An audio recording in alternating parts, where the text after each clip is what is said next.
Transformers issue number 19 from Marvel, and we meet Omega Supreme. So we open up the issue actually meeting Omega Supreme. He was engineered by Hoist and given life by the Creation Matrix, not the Matrix of Leadership. We're not there yet. The reason for his creation is so that when the Autobots have to leave the Ark, which is their base of operations, they can have someone stand guard. And needless to say, because Omega is new, some people have their questions, but Optimus has complete faith. And that faith is going to get tested really soon because the Autobots plan to raid the Decepticon base to get information about how the Constructicons formed Devastator. But not everyone loves this plan, namely Grimlock and the Dinobots. They want to go and fight, not just go and recon, and so they peace out.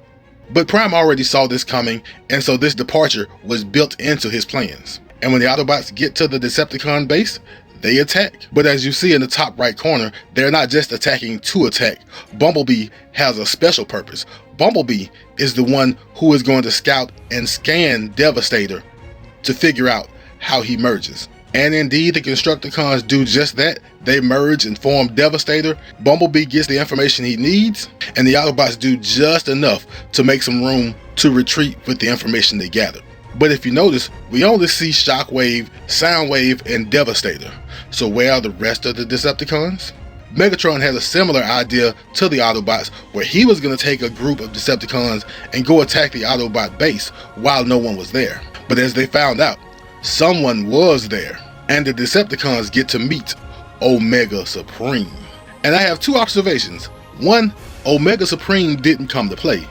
And two, Omega Supreme is quite the wordsmith, and even Megatron's fusion cannon was no match for the might of Omega Supreme.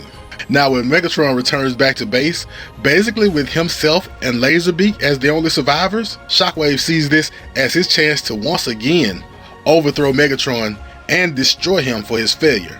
But Megatron learns to reason with Shockwave and tells him that the Autobots were there, and whatever it was they wanted, they probably got. So both of them failed on their end. And Shockwave, being who he is, has to acquiesce and admit that he also failed. So Megatron gets to continue being the leader for now. And as the Autobots return back to base, everyone thinks that Prime should be ecstatic because their mission was successful. But Prime knows, or at least thinks, that they lost skids in the process, and one Autobot lost is a failure. And that was Marvel's Transformers issue 19, a very quick but fun introduction to Omega Supreme.